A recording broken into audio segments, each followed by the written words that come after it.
14, nous avons la chance de recevoir Emmanuelle Wargon, la présidente de la Commission de régulation de l'énergie. Alors, première question, Emmanuelle Wargon, on est à 11 sites en grève, 11 ou 12 sites en grève. Combien? Tiens, on va demander. Eh bien, effectivement, c'était 11 hier soir. Il y en aurait 12 selon nos dernières informations. 12 sites désormais en grève, avec conséquences immédiates, forcément, des baisses de production, notamment sur 4 réacteurs. Alors, dans 19 sites, la date du redémarrage a même été repoussée suite au blocage des travaux de maintenance. Pas de quoi forcément améliorer cette situation du parc nucléaire français. Pour rappel, la moitié des réacteurs à l'arrêt, 27 sur 56. Le nucléaire français qui tourne selon les derniers pointages à 45% de sa capacité théorique et non pas les 56% visés par EDF il y a encore un mois. La CGT espère peser sur les négociations salariales qui se déroulent en ce moment. Emmanuelle Wargon, est-ce que ça peut entraîner des problèmes dans la production et la distribution d'électricité cet hiver dans quelques semaines? Oui, Jean-Jacques Bourdin, la réponse est oui. On est dans une situation sérieuse et on n'a plus du tout de marge de manœuvre. On est dans une situation difficile parce qu'on manque d'électricité en France. Elle est chère à cause du prix du gaz et elle est chère parce qu'on en produit beaucoup moins que d'habitude. EDF, je vais juste vous donner un chiffre pour les auditeurs, je pense que c'est intéressant. EDF a produit en électricité nucléaire en 2021 360 TWh. C'est l'unité de mesure de la production énergétique. Et en 2022, la cible est à 280. Donc on a perdu presque un quart. Donc quand on perd presque un quart, on perd toutes nos marges de manœuvre.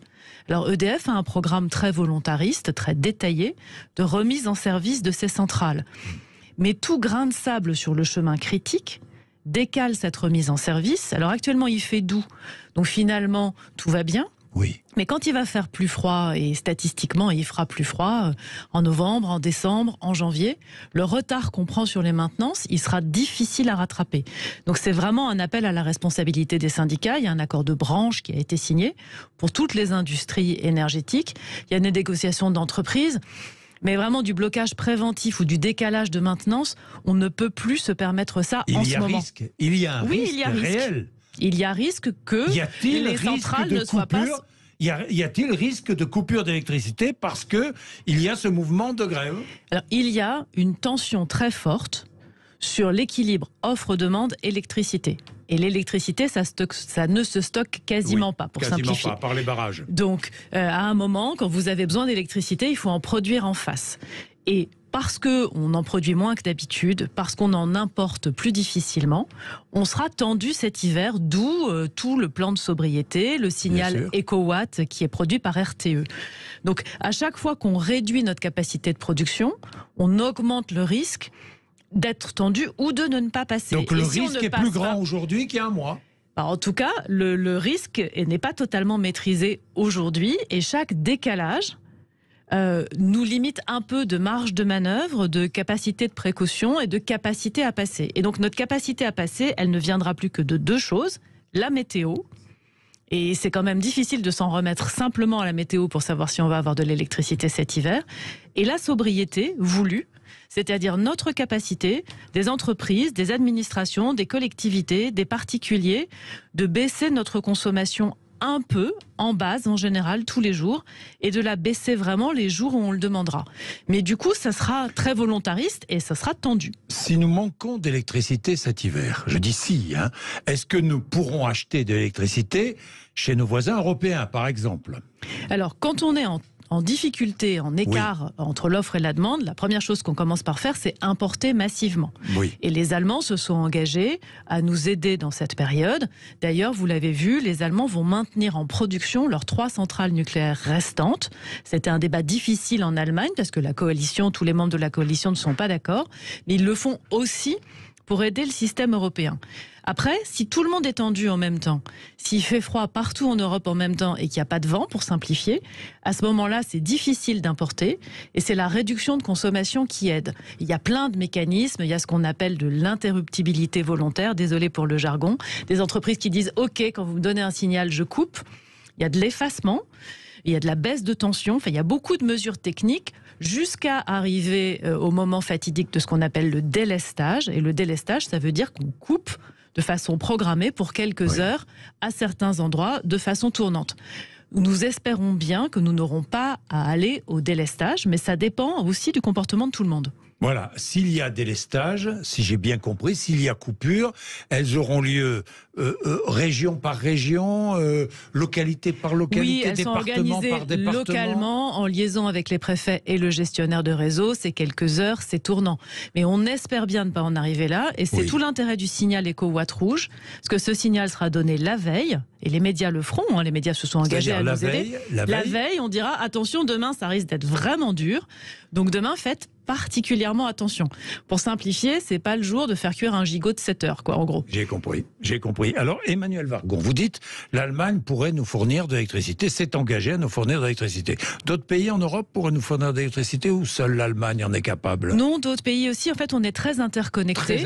L'avantage du marché européen, c'est justement d'avoir géré ces interconnexions. Donc, on importe en provenance d'Allemagne, mais aussi de Belgique, d'Espagne, d'Italie. Et on exporte. On était très souvent exportateur net. Et on l'est moins dans cette situation particulière. Bon. En revanche, nous allons exporter vers l'Allemagne du gaz. Oui, alors on a fait... Nous avons stocké du gaz en France. Oui, alors on a fait un truc très inhabituel. Donc les spécialistes sont très étonnés de ce qu'on a fait. Traditionnellement, le gaz arrive d'Allemagne vers la France. En fait, il arrive de Russie vers l'Allemagne et ensuite d'Allemagne vers la France. Et donc on avait un flux physique unique qui traversait la frontière vers la France. On a inversé ce flux, c'est la première fois. On n'avait pas les modalités techniques, on n'avait pas les tarifs pour le faire. Donc on a tout fait vite. Cette inversion de flux a eu lieu la semaine dernière. Et donc maintenant, c'est le gaz qui arrive dans nos terminaux méthaniers par bateau, du gaz liquéfié, qui arrive soit à Dunkerque, soit en Méditerranée. Qui arrive d'où? D'Algérie, qui arrive mais aussi des États-Unis, Norvège, qui arrive d'un peu partout. Qui arrive d'Asie. Du gaz de schiste qui arrive des États-Unis. Là-dedans, il y a aussi du gaz de schiste. Alors là, à ce stade, on a besoin de tout type de gaz. Et qu'on paie trop cher, Emmanuel Vargon. Le gaz, on le paye au prix du marché international, et c'est pour ça qu'il y a un travail, et d'ailleurs il y a eu un accord de principe à Bruxelles hier, sur le fait de mieux se coordonner, avoir des achats groupés de gaz pour peser plus payer moins cher en tant qu'Europe, et payer moins cher le gaz, à la fois le gaz qui arrive par les pipelines, par les tuyaux, Norvège et Algérie, et le gaz qui arrive par bateau. Alors ce gaz, donc on va l'exporter à l'Allemagne. Le gaz, on le transfère vers l'Allemagne, tout à fait. Nos stockages sont intégralement pleins, on est à 100%. On n'a jamais atteint un taux de stockage aussi élevé, donc on est à 100% de tous nos stockages et on stocke un quart de notre consommation annuelle. Donc c'est quand même pas négligeable et ça part vers l'Allemagne. Bien, dites-moi deux choses très vite. Parce que le temps passe, sur ce qui s'est passé à Bruxelles, accord entre les 27 pays de l'Union européenne sur des mesures d'urgence pour faire face à la crise énergétique. Ça veut dire quoi? Les questions sont posées. Aucune décision définitive n'a été prise hier à Bruxelles. Néanmoins, les discussions sont ouvertes. Il y a, je crois, une réunion des ministres de l'énergie mardi prochain au niveau européen. Est-ce que le prix du gaz sera plafonné? Évidemment, tout le monde souhaite que le prix du gaz soit plafonné. Les Allemands, non, pour l'instant. Mais... Nous, ce que nous souhaitons, c'est avoir des mécanismes sur les marchés qui permettent de tempérer l'envolée un peu dingue des prix qu'on voit en ce moment, qui est liée à la guerre de la Russie sur l'Ukraine. Donc tous les mécanismes de plafonnement provisoire, que ce soit du prix du gaz ou que ce soit du prix du gaz pour produire de l'électricité, nous aideront. Et puis après, la France a démarré, et avec pas mal d'avance, de la redistribution, c'est-à-dire le bouclier, le fait qu'on plafonne les prix pour les particuliers en électricité et en gaz, et que le gouvernement travaille aujourd'hui avec notre appui technique à un mécanisme un peu similaire pour les entreprises et les collectivités. Là, on n'agit pas sur le marché. Il va y avoir un bouclier pour les entreprises et les collectivités. Il y aura une mesure pour les entreprises et les collectivités. Elle n'est pas encore complètement définitive. Elle a été annoncée dans son principe. Elle sera déposée la semaine prochaine. Ça peut être une aide. Une aide. Une aide sur les prix.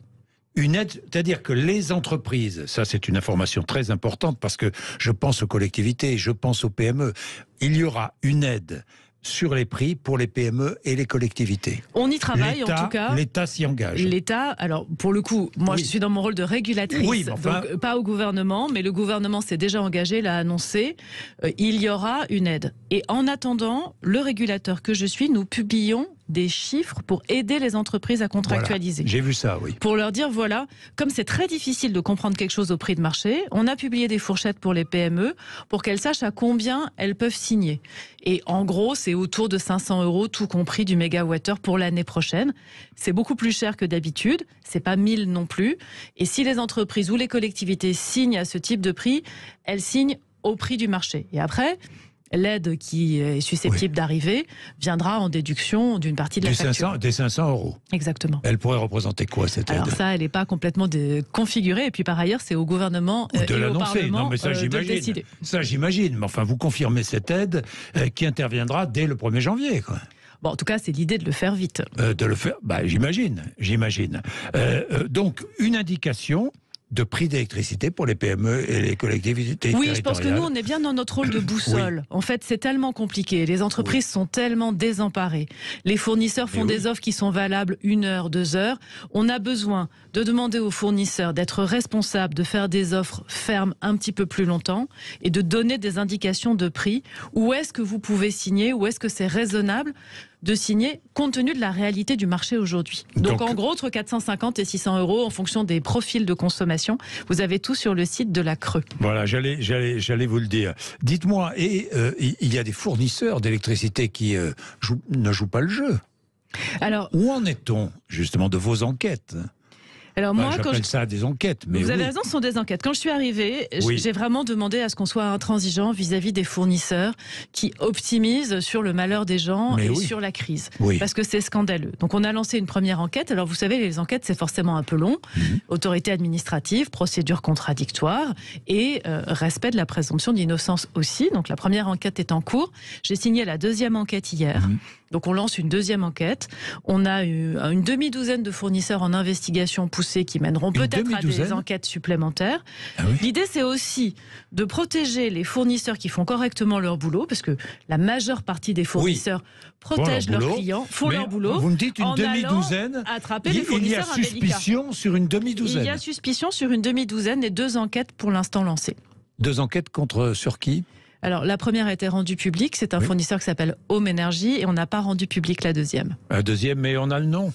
Vous avez peut-être quelque chose, mais en tout cas, moi, j'ai pas communiqué. Vous n'avez pas communiqué dessus. Home Energy, Mint Energy, non? C'est peut-être ça, non? Je répondrai pas à la question. Bon, d'accord.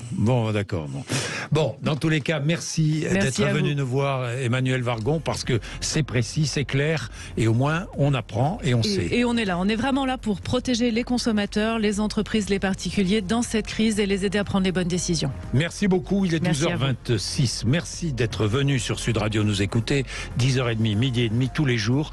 Nous regardons l'actualité avec vous, avec vos appels au 0826 300 300. Bon week-end à tous ceux qui partent, même ceux qui ne partent pas d'ailleurs.